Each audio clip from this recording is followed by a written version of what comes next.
At family dinner, my sister mocked me. "Where's your husband and kids? Oh right, you don't have any." My parents laughed, so I said, "Where's your money?" "Oh right, I've been supporting you." Until today. The table went silent, and that was the night everything changed. Hi, my name is Olivia Hart, 31 years old, living in Seattle, Washington, and every day of mine begins like the ringing of a repetitive alarm clock. Waking up in my small apartment in Capitol Hill, drinking black coffee with no sugar, then rushing to catch the morning bus to the tech company where I work as a product manager. I never claimed to live a perfect life, but I am proud that I built a stable path with my own strength. I live below my means, rarely indulge in luxury shopping, and never spend recklessly. Even the apartment I rent is modest, just enough for me to call home. The reason is simple: most of my paycheck never stays long in my account. It quickly flows toward my family, the black hole I have become so familiar with that I no longer question it. My mother, Evelyn, a retired nurse after an early heart surgery, still needs medications, checkups, and the constant costs that come with them, and I am always the one who pays. My father, Robert, once worked as a consultant, but contracts came and went, and during the lean months, I was the daughter wiring money to keep the suburban Tacoma house from the bank's watchful eye. And then there is Savannah, my younger sister, 28, youthful, beautiful, adored by the family, and also the one I have rescued countless times when she dropped out of school, fell behind on rent, or recklessly maxed out her credit cards. I never thought of myself as the one carrying the weight, but looking back, every scramble and transfer feels like a silent resume clearly stating my role in the family. The safety net. I am not wealthy, only comfortable enough if I did not have to share the burden. A steady salary in tech could allow me to travel, buy a small apartment, or at least save for the future. But I rarely did any of that. The trips I dreamed of, a summer in Italy, a week skiing in Colorado, were always canceled after a frantic phone call from my mother or a panicked message from Savannah. I kept telling myself this was what a daughter, what a sister should do. I silently sacrificed, tucking away my own desires into a locked drawer, and kept sending the money. That is why on that Sunday evening I still drove nearly an hour from Seattle back to the old house in Tacoma. Family dinner, a tradition my mother had kept for years, was usually nothing special. Roast chicken, mashed potatoes, sometimes a soup she was proud of. When I walked in, the house looked the same as always: the warm glow of yellow lights, the familiar hint of coffee in the air, and the slow murmur of a football game on the living room TV. Yet beneath that coziness, I could sense another layer, thin but tense, like a violin string pulled too tight, waiting for the lightest touch to snap. Savannah sat at the table, her blonde hair tied high, her bright eyes gleaming with confidence, while my parents murmured quietly to each other. I set my coat on the chair and smiled, though the smile felt strained. Over the years, I had begun to notice an undeniable divide: me, the daughter who quietly sacrificed, and Savannah, the daughter who was indulged and praised, as if the family's entire light shone only in her direction. I told myself I was not jealous, or at least I tried to, but deep down, the crack widened with every passing day. As I sat down, I listened to my mother talk about her week, about how Savannah had been invited to a fashion event in downtown Seattle, about how my father was still trying to make things work with his occasional consulting jobs. I nodded, added a few polite words. But in my mind, every bill, every transfer, every dollar of my savings swept away like wind kept flashing before me, haunting me like familiar ghosts. That dinner, outwardly warm and ordinary, carried inside it a weight so suffocating I could hardly breathe. Savannah swirled the glass of wine in her hand, the warm dining room light catching her eyes and making them glimmer with something mischievous. I had just lifted a spoonful of soup to my lips when she tilted her head, her mouth curling into that familiar half-smile that had irritated me since we were children. "So sis," Savannah drawled, feigning a gentle kind of concern, "where's your husband? Where are your kids?" "Oh, right. You don't have any."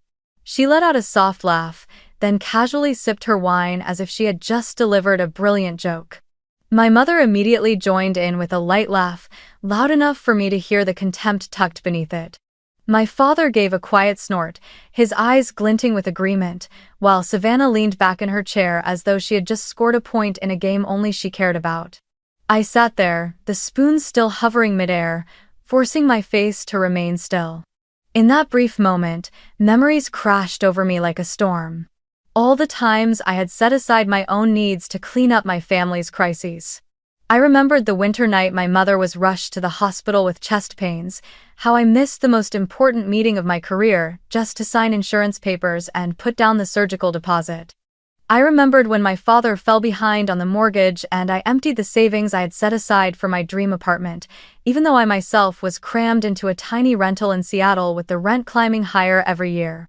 I remembered when Savannah called me sobbing after being evicted from her downtown apartment, how I paid off all her debts and found her a new place to live.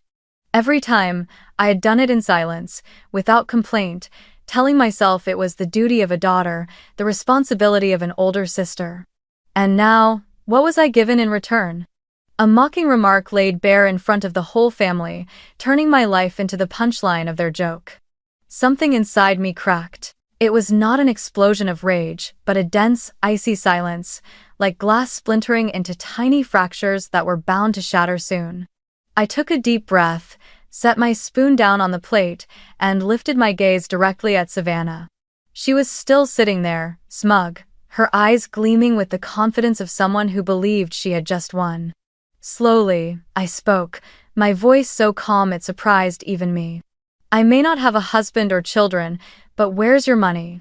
Oh, right, I'm still the one supporting you. Until today. The room fell silent as though someone had flipped a switch and cut the sound. Savannah's smile froze, her eyes flashing with confusion before quickly hardening into anger. My mother set her fork down, the clatter of metal against porcelain slicing through the tense air.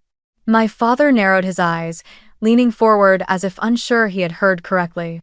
I felt every pair of eyes fixed on me, but instead of lowering my head like I always had, I held their gaze, steady and unflinching. In that moment, I thought of all the years I had lived like a shadow in this family. I was the good child, the studious one, the early worker, the daughter who never caused trouble. I had grown used to being ignored while the family gushed over Savannah's so-called achievements, from a high school fashion show to the part-time job she quit after only a few weeks. I had grown used to my mother's comparing glance. Other people's daughters are married with children, and you. I had grown used to my father's tone. You may be good at earning money, but don't think you're better than anyone else. All those words, I swallowed them, turning them into fuel to work harder, to send home more money, clinging to the hope that one day I would be acknowledged. But that day never came. And now, with Savannah openly turning my single life into the butt of a joke, with my parents joining in, I knew I had reached my limit. Savannah forced a laugh, trying to regain her air of superiority. Oh, come on, sis. Why so serious? I was just joking. My mother quickly added, you know how your sister is, Olivia. She just teases for fun, don't take it to heart.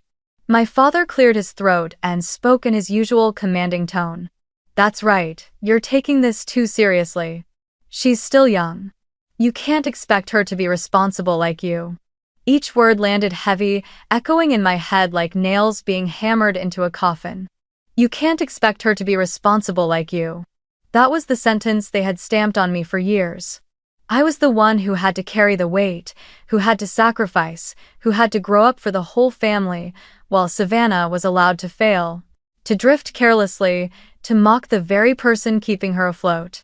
7 years ago, Savannah decided to quit her university in Portland after only a year and a half. She called me one rainy afternoon, her voice trembling, saying she no longer had money for tuition or housing, that she had missed the payment deadline and the school was holding her records. I remember sitting in my small Seattle apartment, staring at my bank account balance as my chest tightened. That money was what I had saved for 2 years, hoping to buy my very first car. Instead, I wired nearly $12,000 to her school to cover her debts and even added a few hundred more for her living expenses. When my mother asked, I simply said, I've got it covered, and hung up, my heart aching, yet hopeful that Savannah would finally value the sacrifice. But just a few months later, she dropped out entirely, moved back home, and the money I had poured out was gone without a trace. Another time, one summer, I had planned a week-long vacation in California. I had booked plane tickets, found an Airbnb near Santa Monica Beach, and even bought a sea blue maxi dress just for the trip. It was supposed to be the first vacation I took for myself in years. But only 3 days before departure, my mother called in desperation. The old car she used to get to her part-time job had broken down badly, repairs costing nearly $4,000. I looked at the suitcase already packed, the confirmation emails for flights and lodging, and slowly deleted it all. The plane tickets carried cancellation fees, the Airbnb was non-refundable. I wired my mother the money, then returned to the office as if I had never planned to go anywhere. When coworkers asked why I wasn't taking my trip, I forced a thin smile.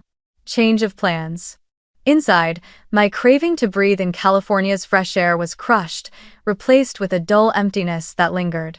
But the memory that stings the most is tied to this house, the Tacoma home I once thought was a symbol of safety.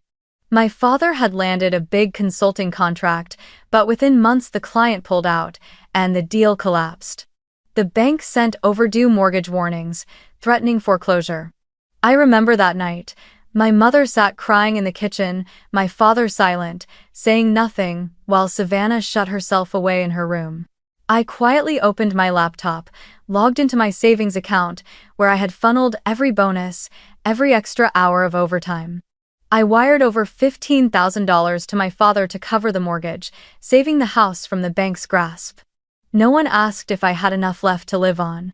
No one offered to repay me. They simply sighed in relief and slipped back into their routines, as if my sacrifice was nothing more than expected. When I added it all up, I had spent tens of thousands of dollars over the course of 7 years. That money could have been the seed capital for my dream business, the down payment on a condo in Seattle, or at the very least the trips that would have allowed me to truly live out my youth. Instead, I sent it away without hesitation, lulling myself with the thought that it was my duty. And that very obedience had turned me into an endless supply line, leading to this moment at the dinner table, listening to my sister's mockery and my parents' laughter echoing in agreement. I began to realize the price I had paid was not just financial. I had sacrificed my youth. While my peers traveled the world, pushed themselves into new careers, bought homes, and started families, I buried myself in a loop, working, sending money, extinguishing other people's crises. I had even sacrificed love. At 28, I dated a good man named Daniel, an architect. He wanted to build a future with me, to buy a home together, to have children. But I turned him away because I knew I could not commit to a new life while my family still pulled me backward. I feared that one day, the late-night calls and endless demands for money would shatter my own happiness. So I let Daniel go because I was too busy keeping the family afloat. Oh how! And what about my career? I worked hard, I was capable, but I never dared to leap to bigger companies or chase faster promotions because I always needed stability to ensure I could help out whenever my parents or Savannah needed. I chose the safe road, the one with fewer risks, but it also meant losing the chance to build something extraordinary. Every single thing I did, every choice I made, revolved around my family, not myself. Sitting there, it became painfully clear. I had traded away my youth, my love, and my career in exchange for something that was never given recognition. And recognition never came. Instead, all I received was mockery. My hand trembled on the table, not from explosive anger, but from a bitter awakening. I had been exploited for far too long, and I was the one who had allowed it to happen. That night, I drove back from Tacoma to Seattle in silence. The I-5 highway was as busy as ever, but the rumble of trucks, the flashing lights, even the blaring horns seemed to slip right past me. Inside, the taunts and laughter of my parents and Savannah replayed endlessly, as though someone were looping a cruel recording. When I reached my small apartment in Capitol Hill, I didn't turn on the lights. I sat in the dark, listening to the ticking of the wall clock, before slowly opening my laptop. The screen glowed, and in that cold light I logged into my bank account. The number that appeared stunned me. I scrolled down, each transfer, each transaction lining up like a written indictment. $750 for Savannah's tuition. $3,200 for my mother's car repairs. $15,000 to cover my father's mortgage. $1,800 to pay off Savannah's credit card when she was threatened with a lawsuit. On and on it went. Dozens of small withdrawals and massive sums strung together. I clicked the filter to view annual summaries. Each year, I had lost at least $10,000 to $12,000 to my family. Over 7 years, the total was more than $80,000. Enough to put a down payment on a condo in Seattle, enough to buy a brand new car, enough to enroll in the MBA program I once dreamed of. Instead, it had all dissolved into emergencies that would never be repaid. I sat still, my hand trembling on the computer mouse. Pain seeped through my body, a suffocating bitterness pressing against my chest. I had sacrificed not only money, but also my youth, my love, and my career, all to serve as the plan B for a family that consumed those sacrifices as if they were owed. Anger surged, but with it came a cold clarity. I could not go on like this anymore. I was not a bank, not an eternal lifeline. I was a human being, and I deserved to live for myself. That night, I opened the transfer app, the one I had used for years to send money to my parents, and slowly pressed the button that said, "Cancel recurring transfer." Such a small action, taking only seconds, yet it felt as though I had shattered chains that had bound me for 7 long years. I sat in silence, watching the screen go dark, and exhaled a long breath. My heart carried worry, even fear of what would come next, but alongside it flickered the faint light of freedom just beginning to glow. 2 days later, the first message arrived. My mother wrote, "Olivia, the mortgage is due soon. Have you sent the money yet?" I read it but didn't reply. Hours later, my father called and left a voicemail. "Olivia, what are you doing?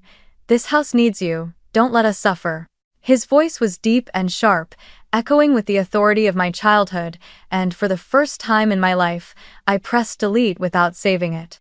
Savannah texted too, her tone half scolding, half mocking.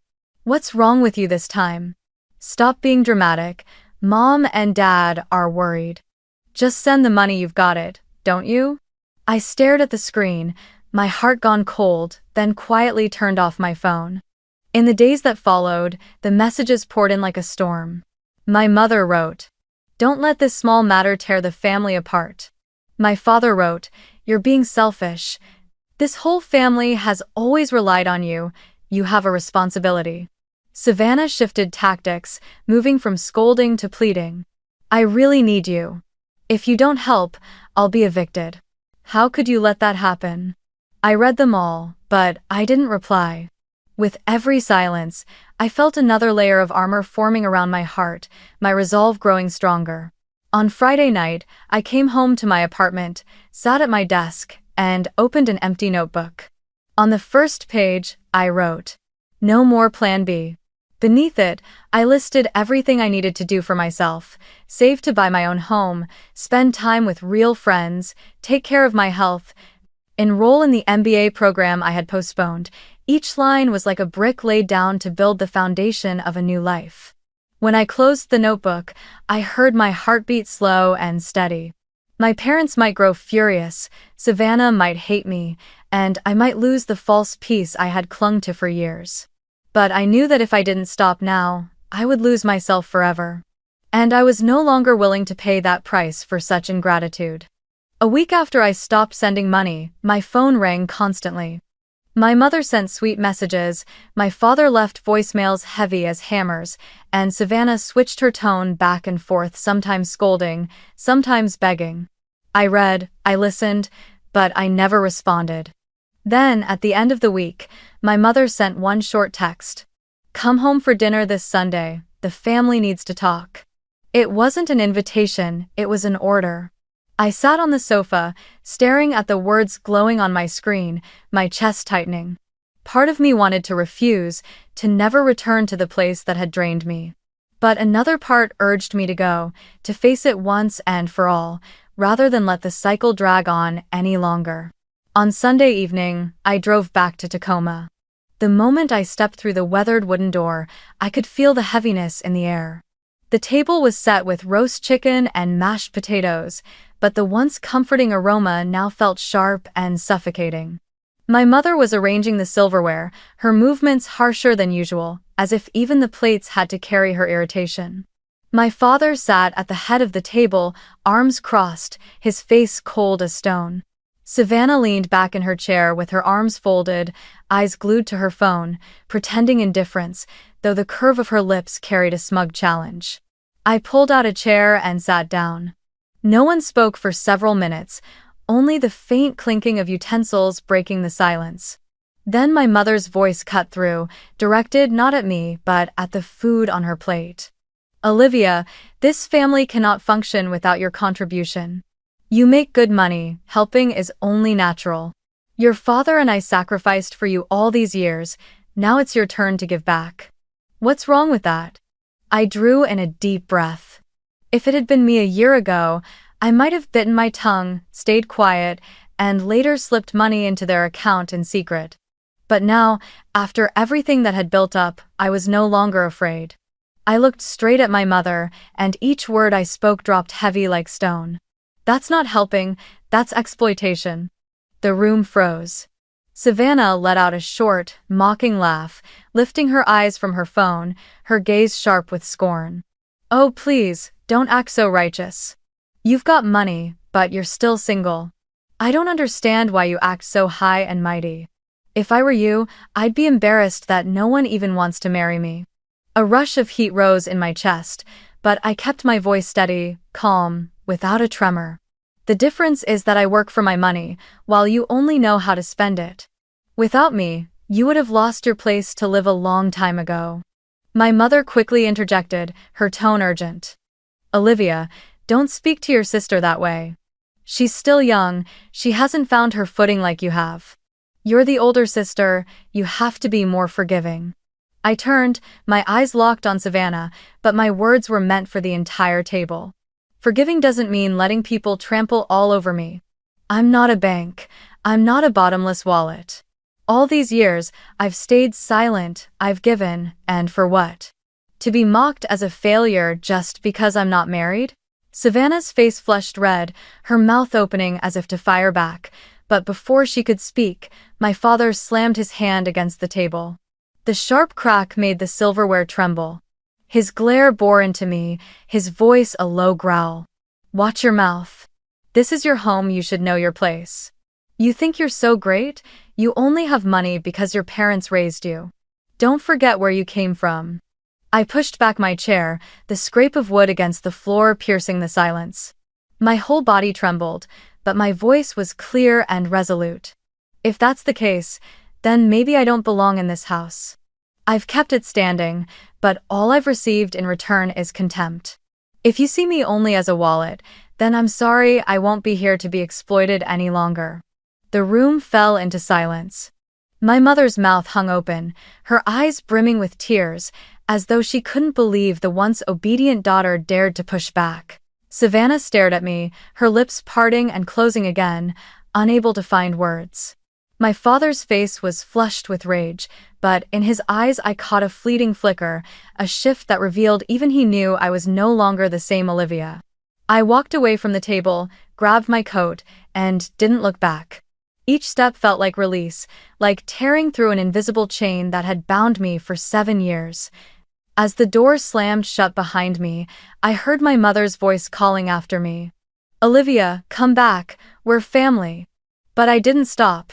For the first time, I let that call fade behind me, softer and softer, until all that remained was the pounding of my heart, the rhythm of a freedom just beginning to take shape. I drove through the night back to Seattle, my chest heavy yet alight. I knew I had severed a crucial tie, and the road ahead would not be easy. But I also knew one thing with certainty. I was no longer my family's plan B. I was no longer the lifeline they could cling to. And from that moment on, I began reclaiming myself. A week after that confrontation, just as I was trying to keep my routine steady in the city, the real storm hit. It was a Friday afternoon when I received a large envelope from the bank delivered to my apartment. At first, I thought it was just another routine account statement, but the moment I tore open the seal, my hands turned cold. Inside was a thick packet of documents, its title printed in bold, Home Equity Line of Credit Agreement. I flipped quickly through the pages, my heart pounding. There it was, my name, Olivia Hart, listed clearly alongside my social security number, my address, and, most shocking of all, a signature. A messy scrawl, clearly an attempt to imitate mine, but I recognized it instantly. It wasn't mine. I stood frozen by the table, as if someone had punched me hard in the stomach. They had done the one thing I feared most but never truly believed they would dare. They had used my identity to borrow money. And not a small amount, nearly $60,000 secured directly against the Tacoma house. I read more carefully and saw the signing date, just 2 weeks earlier, only days after the dinner where I declared I would no longer provide. The world seemed to collapse around me. This was no longer about being disrespected, no longer about cruel words or mocking laughter. This was outright betrayal.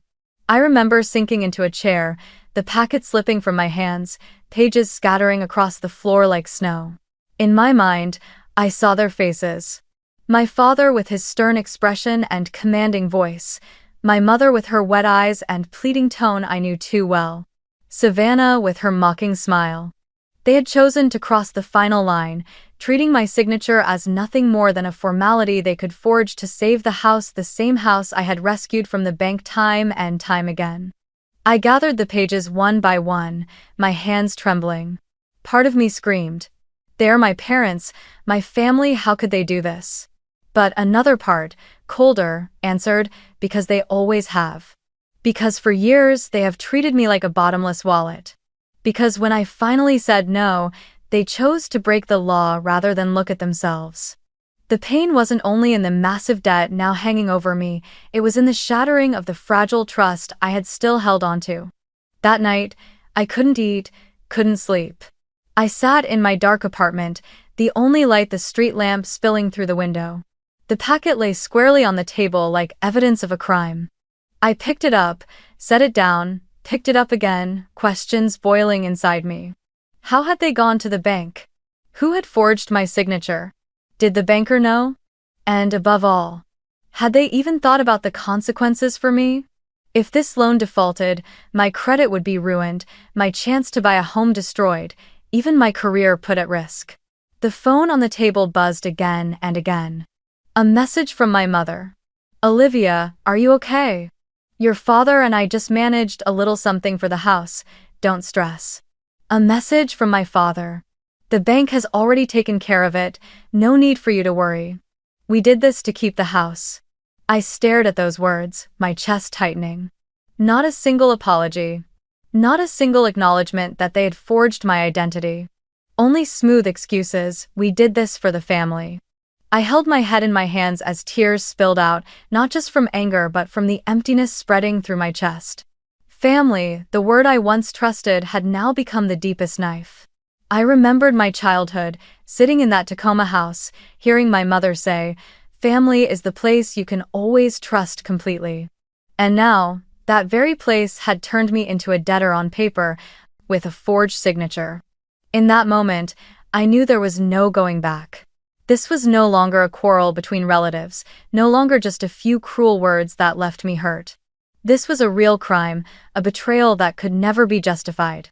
I felt something inside me shatter, but along with it came a cold clarity. I had to save myself. I carefully gathered the documents, stacked them neatly in a file folder, and slid it into my desk drawer. That night, I didn't sleep. I just sat watching the blinking lights from the building across the street, hollow inside. My small apartment, once familiar, now felt foreign, as if I had stepped into a new world, one where family was no longer a refuge but a lurking danger.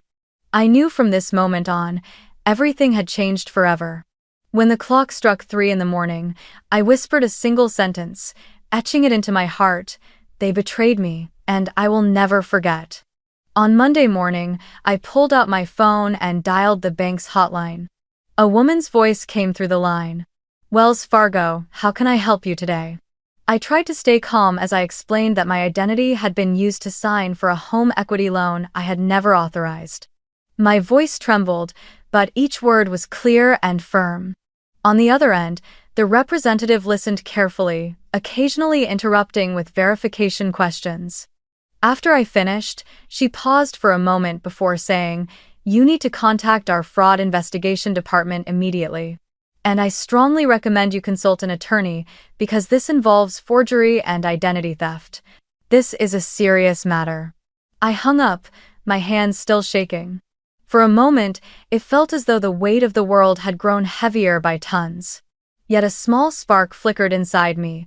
For the first time, I could actually do something to protect myself, instead of silently enduring.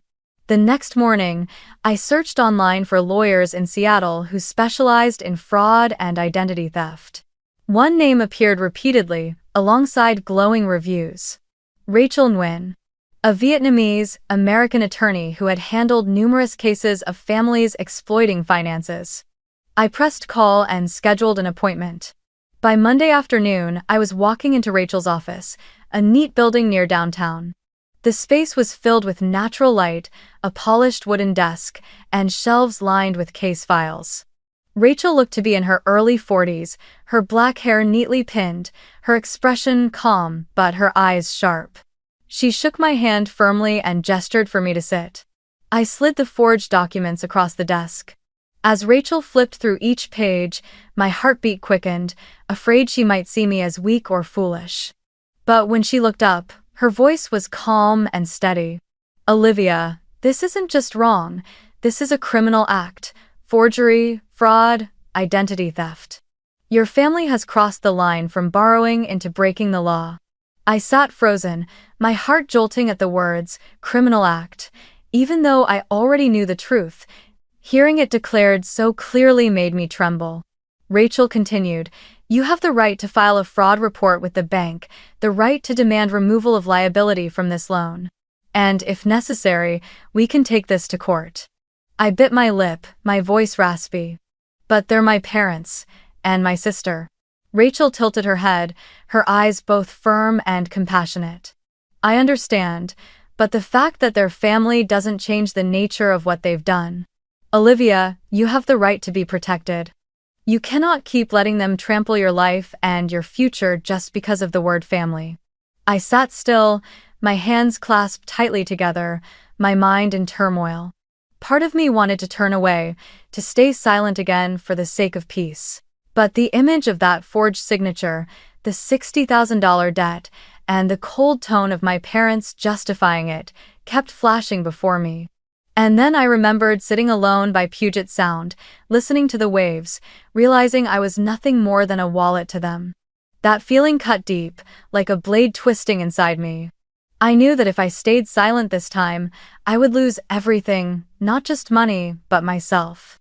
I drew a deep breath, lifted my head, and looked straight at Rachel. "I won't stay silent anymore. Please help me." Rachel nodded, her face calm but her eyes lit with conviction. "We'll start immediately. And Olivia, remember this.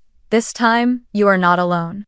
Leaving Rachel's office, I stepped out into the street, the wind whipping hard against me, but inside I felt clearer than ever.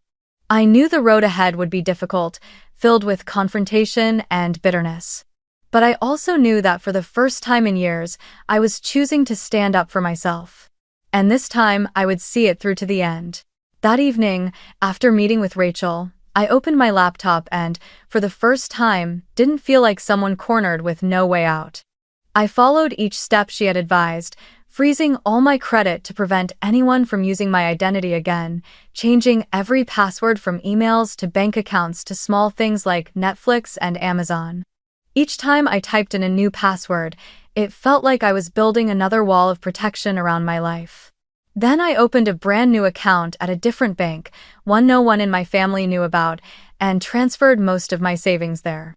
The relief of seeing my balance safe in a sealed space was indescribable, like regaining control that had been slipping through my fingers for years. It wasn't just about finances. I began thinking about myself differently. The next morning, instead of lying in bed until the last minute before rushing to the office, I signed up for a yoga class near my apartment. On the first day, my body was stiff, every stretch making sweat bead on my skin, but when I lay down on the mat and heard the instructor whisper, "Let go," tears slipped down my face.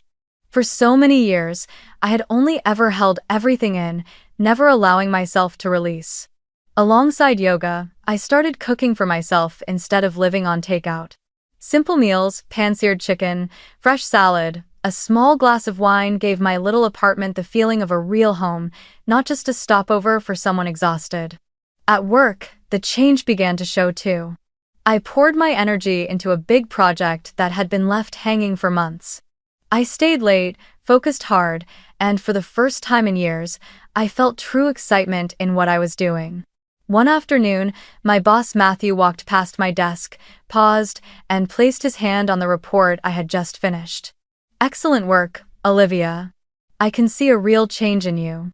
That brief compliment warmed me the entire day. I realized that when I was no longer drained dry by my family, I could shine in my own way.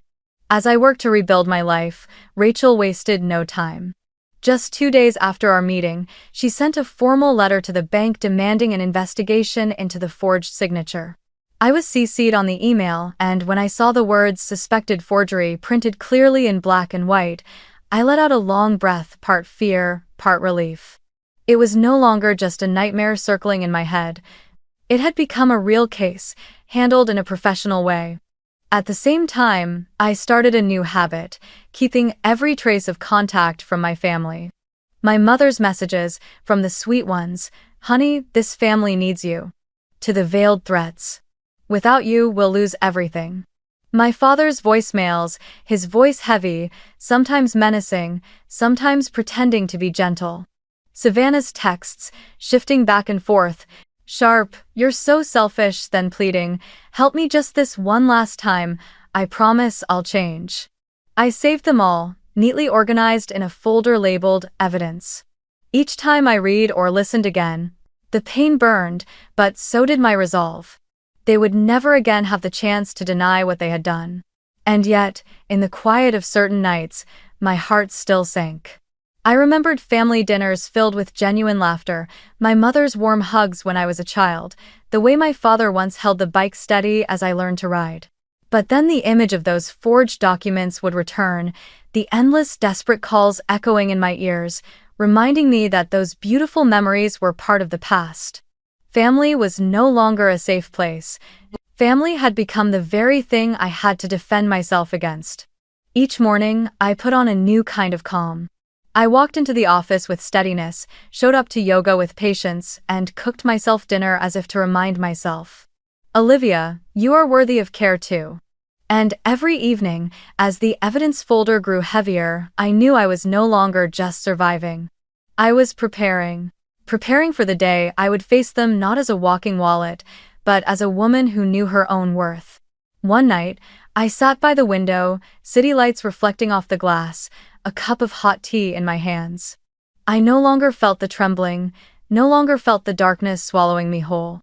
Instead, I felt a patient waiting, a small flame burning steady. I whispered, "This time, they will have to face me. And I will not step back." Rachel and I spent nearly a week pulling the case together.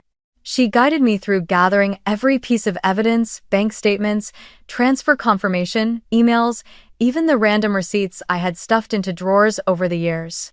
When the final tally appeared, $84,762 over 7 years, I sat stunned. Nearly 85,000. Not a few hundred, not a few thousand.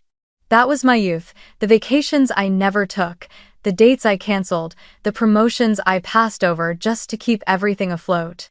Rachel organized it all into a thick binder, each section marked with colored tabs. Payment history, forged loan, Savannah's records.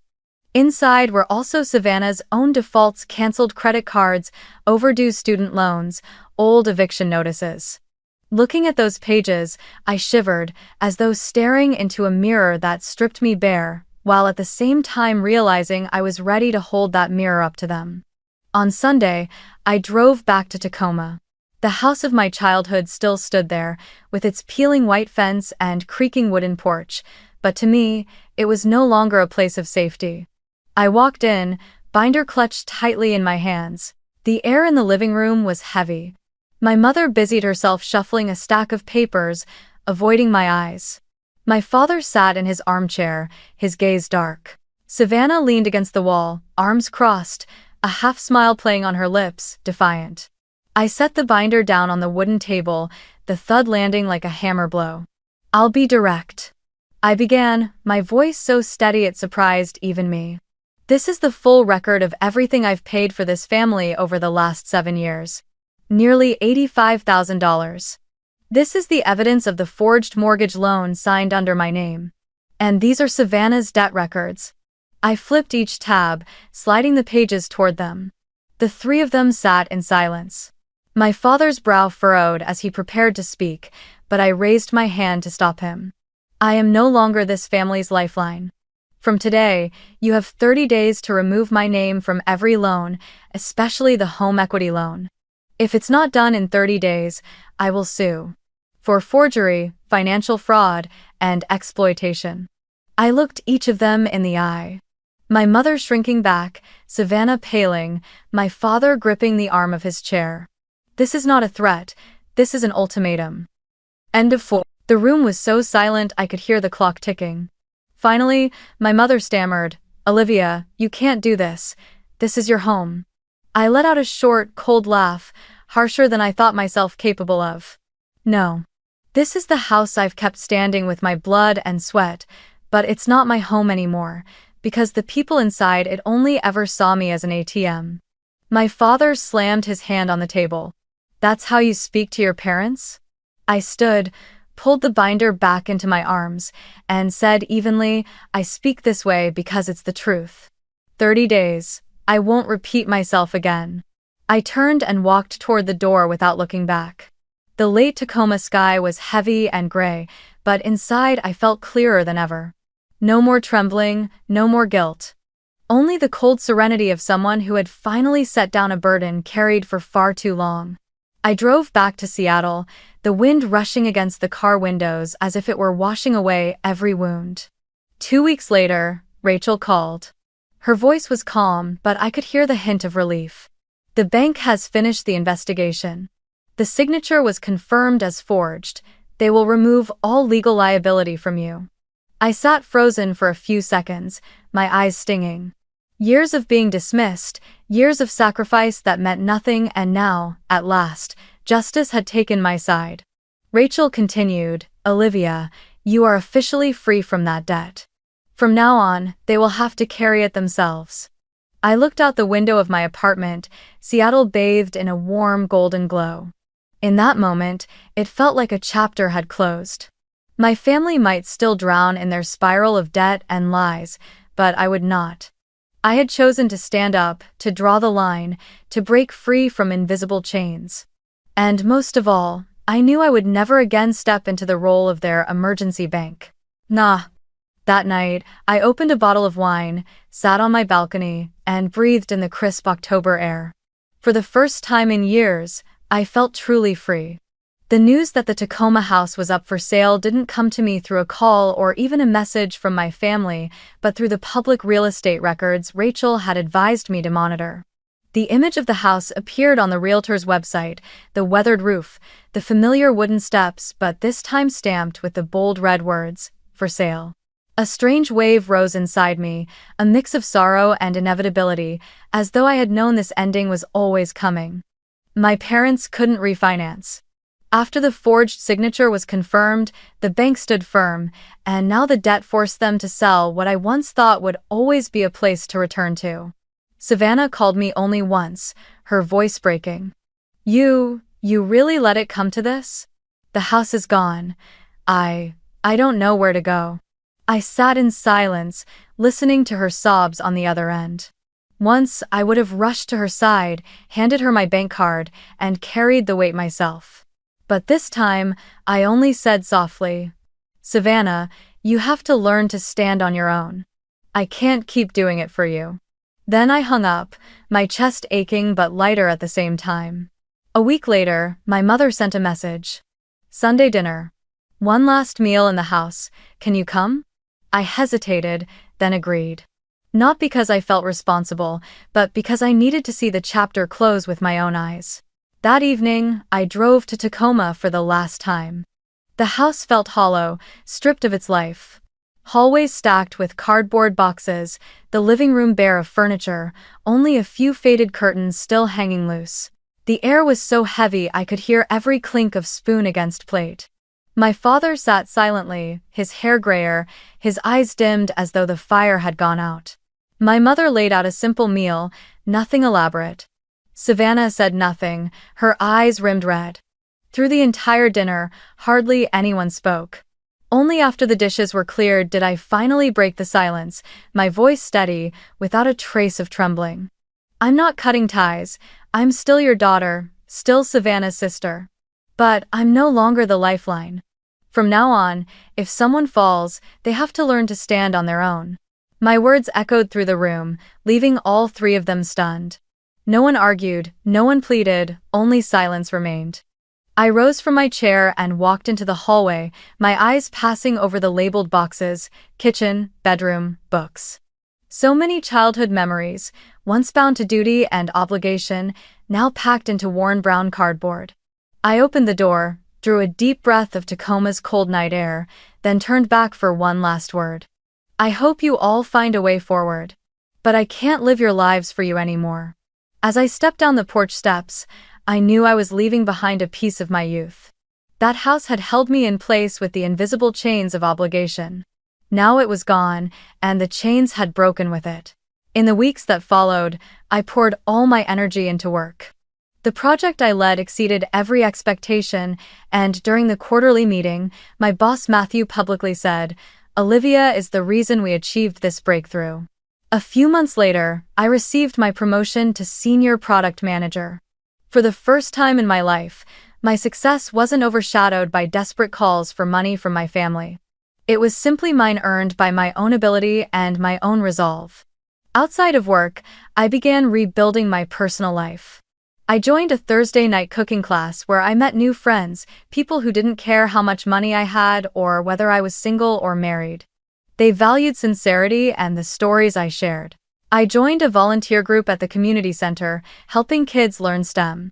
Every time I saw their eager faces holding the little robots they had built with their own hands, I felt the true meaning of giving, not through money exploited from me, but through time and heart.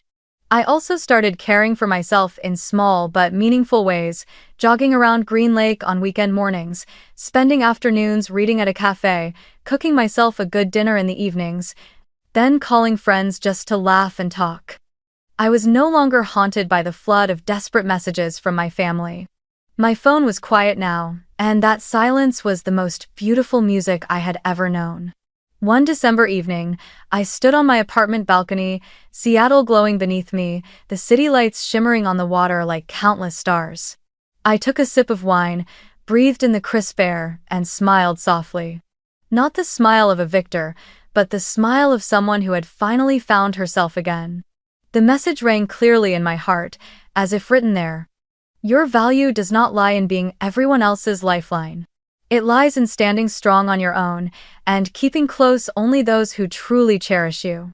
And I knew, from that moment on, that would be the compass guiding my life.